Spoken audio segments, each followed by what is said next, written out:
আবারও স্বাগত জানাচ্ছি ২১শে বিজনেসে, সঙ্গে আছি আমি হিরোজুম্মান। দর্শক, এই অনুষ্ঠানের মাধ্যমে আমরা আপনাদেরকে জানিয়ে দিই দেশ বিদেশের ব্যবসা বাণিজ্য, অর্থনীতি ও শেয়ার বাজারের সর্বশেষ খবরাখবর। দর্শক, শুরুতে জানিয়ে দিচ্ছি শেয়ার বাজারের এই মুহূর্তের সর্বশেষ খবরাখবর।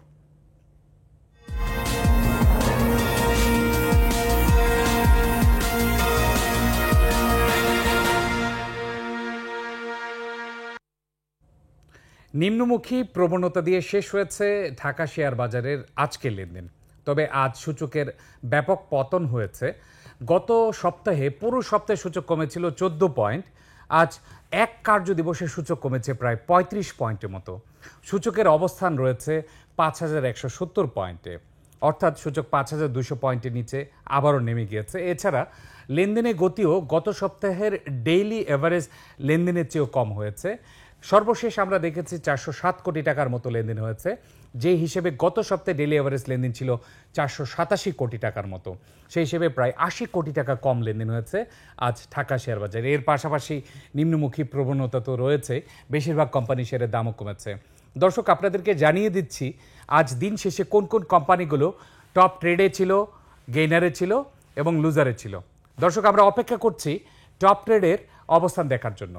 টপ ট্রেডে আজ দিনের শুরু থেকে শেষ পর্যন্ত যে সকল কোম্পানিগুলো রয়েছে, বাংলাদেশ শিপিং কর্পোরেশন টপ ট্রেডের প্রথম অবস্থান রয়েছে, দ্বিতীয় অবস্থান রয়েছে বেক্সিমকো ফার্মা, তৃতীয় অবস্থান রয়েছে উত্তরা ব্যাংক, চতুর্থ অবস্থান রয়েছে ইস্টার্ন লুব্রিক্যান্ট, পঞ্চম অবস্থান রয়েছে শাইনপুকুর সিরামিক্স। বিএসসি ২৪ কোটি ২৮ কোটি ৪৯ লাখ টাকা লেনদেন হচ্ছে, বেক্সিমকো ফার্মা ১০ কোটি ৬ লাখ টাকা লেনদেন হচ্ছে, উত্তরা ব্যাংক ১০ কোটি ৪ লাখ টাকা লেনদেন হচ্ছে, ইস্টার্ন লুব্রিক্যান্ট ৯ কোটি ৩৪ লাখ টাকা লেনদেন হচ্ছে, শাইনপুকুর সিরামিক্স ৯ কোটি ২২ লাখ টাকা লেনদেন হয়েছে। এছাড়া টপ গেইনার এবং লুজারে কারা রয়েছে সেটাও সংক্ষিপ্তভাবে আমরা দেখে নিচ্ছি। টপ গেইনারের মধ্যে ওই সকল প্রতিষ্ঠান রয়েছে যারা শতাংশের দিক থেকে সবচেয়ে বেশি বৃদ্ধি পেয়েছে। টপ গেইনারে আজ প্রথম অবস্থানে ছিল ইস্টার্ন কেবলস, ৯.৯৪% বৃদ্ধি পেয়েছে। ওয়াটার কেমিক্যাল যদিও দিনের সিংহভাগ ধরে প্রথম অবস্থানে ছিল, দিন শেষে দ্বিতীয় অবস্থানে চলে এসছে, ৯.৯০% বৃদ্ধি পেয়েছে। তৃতীয় অবস্থান রয়েছে হাইডেলবার্গ সিমেন্ট। হাইডেলবার্গ সিমেন্ট ৮.৭৪% দর হারিয়েছে, দিন শেষে দর বৃদ্ধি পেয়েছে, যেহেতু আমরা টপ গেইনার দেখাচ্ছি। এমবি ফার্মাসিউটিক্যাল রয়েছে টপ গেইনার চতুর্থ অবস্থানে। এমবি ফার্মাসিউটিক্যাল ৭.৪৩% বৃদ্ধি পেয়েছে। মনো এজিএমএল ৬.৯১% বৃদ্ধি পেয়েছে দিন শেষে। আমরা দেখে নিলাম টপ গেইনার প্রথম থেকে পঞ্চম অবস্থান পর্যন্ত কারা রয়েছে। এখন আমরা দেখে নিচ্ছি টপ লুজারে কারা ছিল দিন শেষে। টপ লুজারে আমরা প্রথমে দেখেছি প্রাইম ব্যাংক আজ ১২% মতো দর হারিয়েছিল, দিন শেষে প্রাইম ব্যাংকে রয়েছে ১১.৭৯% দর হারিয়েছে। দ্বিতীয় অবস্থান রয়েছে আলহাজ টেক্সটাইল, ৯.৯৪% দর হারিয়েছে। তৃতীয় অবস্থান রয়েছে শাইনপুকুর সিরামিক্স, ৮.১৪% দর হারিয়েছে। ফিনিক্স ফাইন্যান্স ৭.৫% দর হারিয়েছে। এস আলম কোল রোল স্টিলস এটি রয়েছে পঞ্চম অবস্থানে, ৫.৯১% দর হারিয়েছে দিন শেষে। আমরা দেখে নিলাম ঢাকা শেয়ার বাজারের টপ ট্রেড, গেইনার, লুজার। তো সব মিলে দেখা যাচ্ছে আজ নিম্নমুখী প্রবণতা নিয়ে শেষ করেছে সপ্তাহের প্রথম কার্যদিবসের লেনদেন এবং সূচকের ব্যাপক পতন হয়েছে ৫,২০০ পয়েন্ট থেকে। আমরা জানি যে ৫,২০৫ পয়েন্টে ছিল, ৩৫ পয়েন্ট কমে ৫,১৭০ পয়েন্টে আজ শেষ হয়েছে ঢাকা শেয়ার বাজারের লেনদেন। দর্শক, পুঁজিবাজার নিয়ে আরও বিস্তারিত জানতে এখন আমরা কথা বলবো পূবালী ব্যাংক সিকিউরিটিজের সিইও মোহাম্মদ আহসান উল্লাহের সঙ্গে। আমরা অপেক্ষা করছি অতিথির সাথে যুক্ত হওয়ার জন্য। আসসালামু আলাইকুম আহসানুল্লাহ ভাই। ওয়ালাইকুম আসসালাম রহমতুল্লাহ বরকাত। জি আহসানুল্লাহ ভাই, প্রথমে জানতে চাচ্ছি যে আমাদের পুঁজিবাজারে নেতিবাচক যে কোনো খবর খুব দ্রুত প্রভাব ফেলে, কিন্তু ইতিবাচক কোনো খবর কখনোই প্রভাব ফেলে না, অথবা প্রভাব ফেললেও খুব ধীর গতিতে প্রভাব ফেলে। এটি কেন? যেটা বলছেন সত্য কথা। আসলে আমাদের পুঁজিবাজারে এই ট্রেন্ডটা দীর্ঘ অনেক দিন থেকে হয়ে আসছে। এটা যে ঠিক এখন বিষয়টা তা না, আগের থেকে এরকম ট্রেন্ড। এটা কারণটা হলো ক্যাপিটাল মার্কেটটা, আমাদের দেশে ক্যাপিটাল মার্কেট অত্যন্ত সেন্সিটিভ, এক। নাম্বার টু হলো আমরা মানে রিউমার বেসড, বিশেষ করে অনেক ইনফরমেশন নিয়েই আমরা সাধারণত ট্রেডিং বা শেয়ার কেনাবেচা করে থাকি। তো রিউমারটাকে আমাদের দেশে বেশি প্রাধান্য দেওয়া হয় as compared to fundamental base বা ব্লু চিপ বেজ ইনফরমেশনের তুলনায়। তো এই জন্য রিউমার বেজ ইনফরমেশনের কারণেই বেসিক্যালি আমরা এই মানে নেতিবাচক যে কোনো ইস্যু আসুক সেটার সত্যতা যাচাই না করেই কিন্তু আমাদের মার্কেটে এটার ইম্প্যাক্টটা পড়ে যায়। জি আসলে আমাদের এক্ষেত্রে আপনি যদি খেয়াল করেন যে আসলে যুক্তরাষ্ট্রে বর্ধিত শুল্কের যে প্রভাব, গত সপ্তাহে শেষ কার্য দিবসে কিন্তু ওয়ার্ল্ডের যে ভেরিয়াস স্টক এক্সচেঞ্জেস রয়েছে তারা কিন্তু কিছুটা ঊর্ধ্বমুখী প্রবণতায় ছিল, কিন্তু বাংলাদেশে হিসাব করলে গত সপ্তাহে 2 কার্য দিবস আজও নিম্নমুখী প্রবণতা। তাহলে ওয়ার্ল্ডের ডিফারেন্ট স্টক এক্সচেঞ্জ রিকভার করলেও আমাদের পুঁজিবাজার কেন পারছে না রিকভার করতে? আমাদের পুঁজিবাজারটা সত্যি করতে শুধু ওয়ার্ল্ডের ইকোনমি বা ওয়ার্ল্ডের ম্যাক্রো ফ্যাক্টরের উপর ডিপেন্ড করতেছে না। আচ্ছা। আমাদের পুঁজিবাজারটা আমাদের ইন্টারনাল অনেক ফ্যাক্টরের উপর ডিপেন্ড করতেছে মেইনলি। জি। এর মধ্যে আমাদের ধরেন বিনিয়োগকারীদের দীর্ঘ অনেক দিন থেকে আস্থার সংকটটা গভীরভাবে বিরাজমান আছে। একটা হলো আমাদের ধরেন তারা প্রত্যাশিত লেভেলে হয়তো বিনিয়োগকারীদের বিসেক থেকে বা রেগুলেটর থেকে যেই রিফর্মগুলা বা যে আদার ইস্যুগুলো যেটা আশা করতেছে সেটা পাচ্ছে না।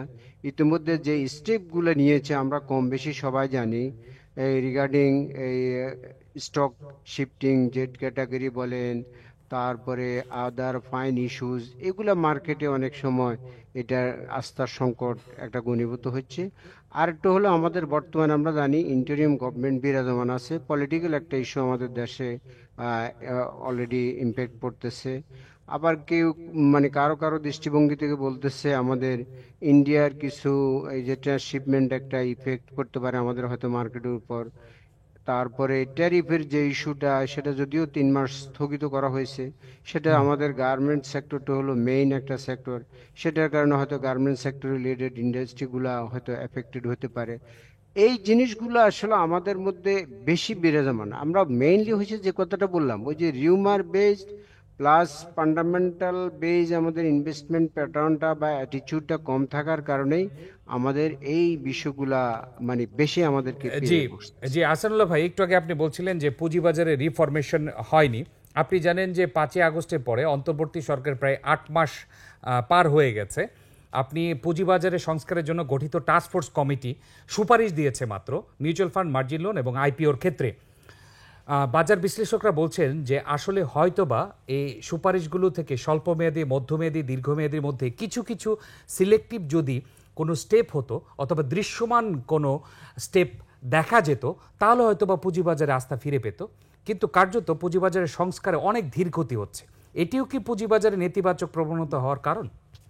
না, এটা একটা কারণ, ইউ আর রাইট। কারণ কিছু দৃশ্যমান হয়তো যে রিফর্মগুলো যেটা যেটা 3টা গাইডলাইনের কথা বললেন, একটা হলো মিউচুয়াল ফান্ড রিলেটেড রুলস, আর একটা হলো আইপিও রিলেটেড রুলস, আর একটা হলো মার্জিন লোন রিলেটেড বা মার্জিন ফাইন্যান্স রিলেটেড যে রুলস।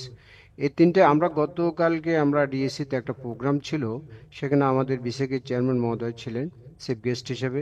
উনি অলরেডি ইতিমধ্যে মানে ওই মিটিংয়ে উনি বলেছিলেন প্রোগ্রামে যে ইতিমধ্যে এই 3টা রুলসের উপর টাস্ক ফোর্সের opinion as well as public opinion সব কিছু নেওয়া হয়েছে। পরবর্তীতে ওনারা এগুলা আইনি কাঠামো। দর্শক, আমরা অপেক্ষা করছি আবার যুক্ত হওয়ার জন্য। দর্শক, আপনারা কথা বলছিলেন পূবালী ব্যাংক সিকিউরিটিজের সিইও মোহাম্মদ আহসানুল্লাহর সঙ্গে। আমরা কথা বলছিলাম পুঁজিবাজার বিষয়ক টাস্ক ফোর্সের অগ্রগতি নিয়ে। আমরা কিছুক্ষণের মধ্যে আবার কানেক্ট হওয়ার চেষ্টা করব। এর পাশাপাশি আপনাদেরকে কিছু পুঁজিবাজার রিলেটেড আপডেট দিয়ে দিচ্ছি। দর্শক, আপনারা জানেন যে আজ দিন শেষে ডিএসসি এক্স ইন্ডেক্স এটি অবস্থান করছে 5170 পয়েন্টে। আমরা যদি দুটি মাইল ফলক উল্লেখ করি, এর মধ্যে 5ই আগস্টের আগে সূচক ছিল 5229 পয়েন্ট এবং 30শে ডিসেম্বর 2024 সূচক ছিল 5216 পয়েন্ট। আমরা এই দুটি সময়কালের সাথে তুলনা করলে তার চেয়েও কম রয়েছে এখন পুঁজিবাজারের মেইন সূচক ডিএসসি এক্স ইন্ডেক্স, এবং লেনদেনের গতিও গত সপ্তাহের তুলনায় কমেছে। গত সপ্তাহে ডেলি অ্যাভারেজ লেনদেন ছিল 487 কোটি 27 লাখ টাকা। দর্শক, আমরা অতিথির সাথে যুক্ত হওয়ার জন্য আবার চেষ্টা করছি। জি, আসসালামু আলাইকুম আহসানুল্লাহ ভাই। আমরা যে বিষয়টি নিয়ে আলোচনা করছিলাম, আমাদের যান্ত্রিক ত্রুটির জন্য আমরা ডিসকানেক্ট হয়ে গেছিলাম। আমরা সংস্কার নিয়ে আসি। আপনি যেটি বলছিলেন, গতকাল আপনাদের মিটিংয়ে বিএসসিসির চেয়ারম্যানও উপস্থিত ছিল এবং খুব দ্রুত হয়তো বা সুপারিশে বাস্তবায়ন হবে। কিন্তু আমাদের প্রশ্ন আপনার কাছে যে আসলে আপনি কি এরকম কিছু আশ্বাস পেয়েছেন যে খুব দ্রুত গতিতে কিছু সুপারিশ বাস্তবায়ন হবে, নাকি একসাথে সব সুপারিশ বাস্তবায়ন হতে অনেক সময় লাগবে?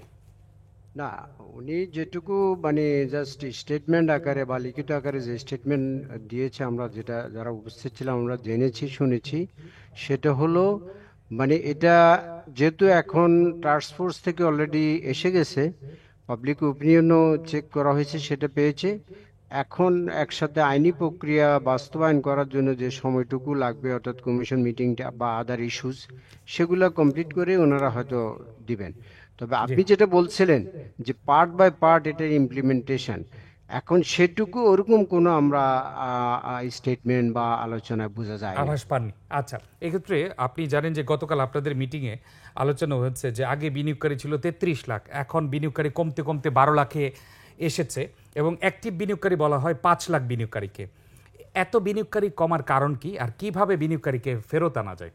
একটু যদি সংক্ষেপে বলতেন, আমাদের হাতে সময় আছে না, ১.৫ মিনিট। সংক্ষেপে বলতেছি, যেটা হলো বিনিয়োগকারী যে 33 লাখ ছিল তখন হয়তো অ্যাক্টিভ ছিল হয়তো 25 লাখের মতো। এখন অ্যাক্টিভ বিনিয়োগকারী বা মানে অ্যাক্টিভ বিনিয়োগকারীর সংখ্যা এখন 12 লাখ বলা হয়েছে, অ্যাক্টিভ কেউ কেউ বলতেছে তার চাইতে আরো কম। এটা অনেকগুলো কারণ আছে, আমি সংক্ষেপ যেহেতু আপনি টাইম বলছেন, সেটা একটা জিনিস হলো তারা এই মার্কেটে যতই ইনভেস্টমেন্ট করতেছে, যত একদিন যাচ্ছে সে ক্যাপিটাল লস করতেছে। জি, ডেইলি প্রতিদিনে সে মানে তার ক্যাপিটাল হারাচ্ছে।